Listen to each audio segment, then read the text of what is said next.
Welcome.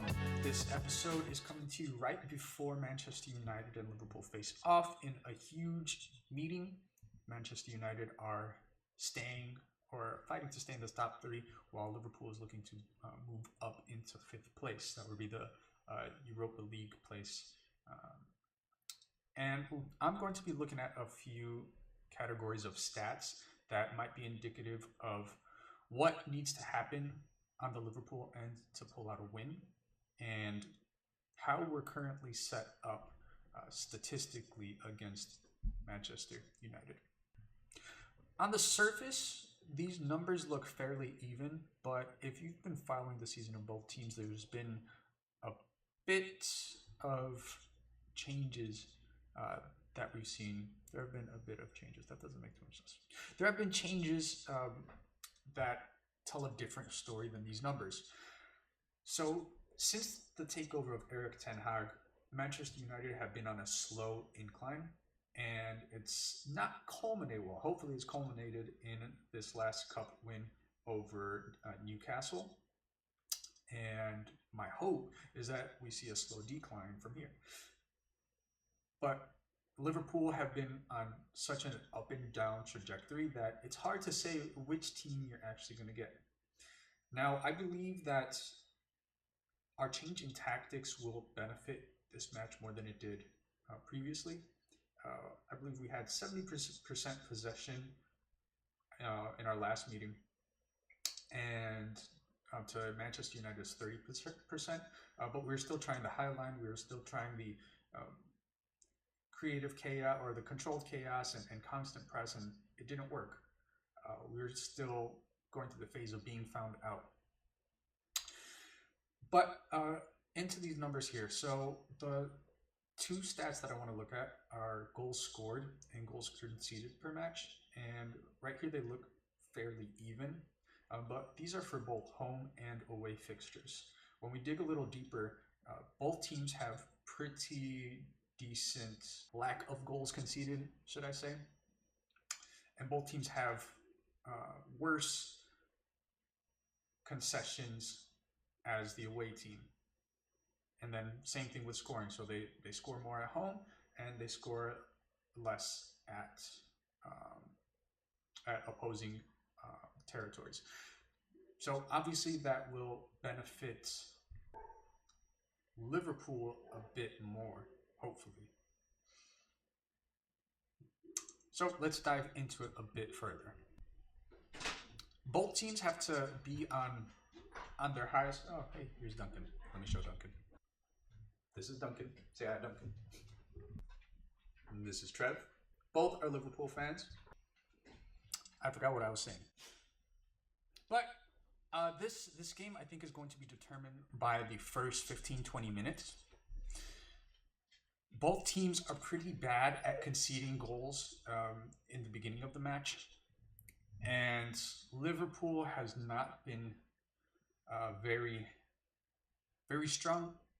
I hate to say it because I love them. These guys are the best. But when they go down early, it kind of feels like it's the end of the world. I think that's changing little by little, but those negative thoughts can definitely creep in and cause self-doubt, drop some heads, and we don't want that. We don't want an easy goal conceded right at the beginning. We don't want Marcus Rashford to get a full head of steam and just put it away early. So I honestly think that if we can get that early goal, we'll be pretty good for the rest of the match. If Manchester United gets it, then it'll definitely be a little harder. And this is where it comes into our favor a bit. So if you look at both of these breakdowns of how, or the percentage of these goals scored broken down by time, and the top section is in 10-minute intervals, and the bottom is 15-minute intervals. So they're the same, just different intervals. And Manchester United, they have a really low scoring percentage during that first 10 to 15 minutes, and ours is between 13 and 18%. which is, I mean, it's not great. It's not the best, but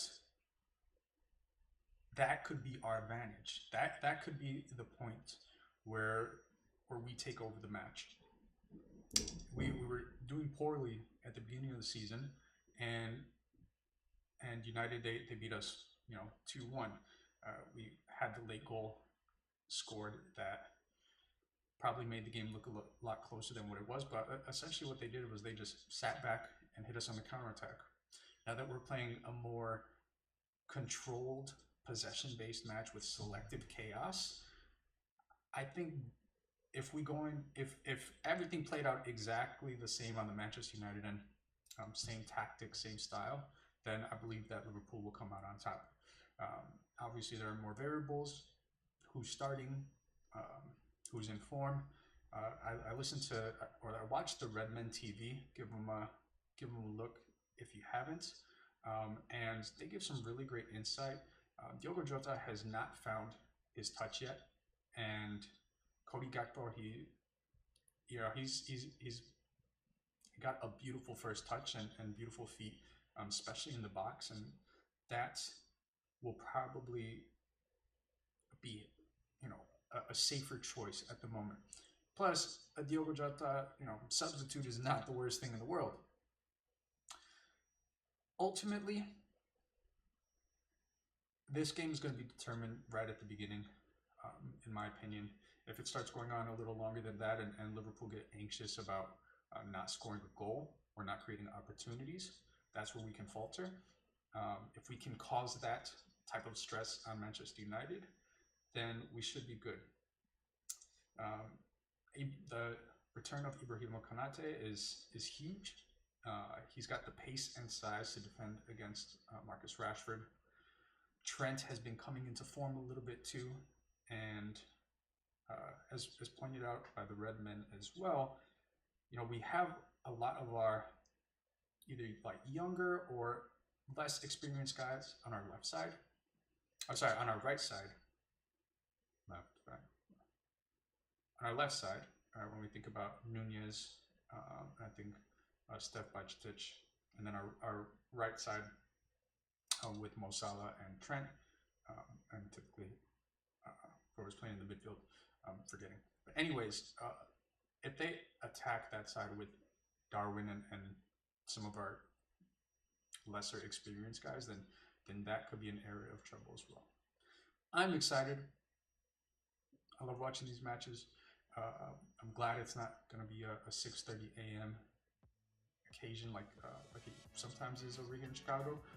But if it was 6, 5, 4 a.m., I would be there.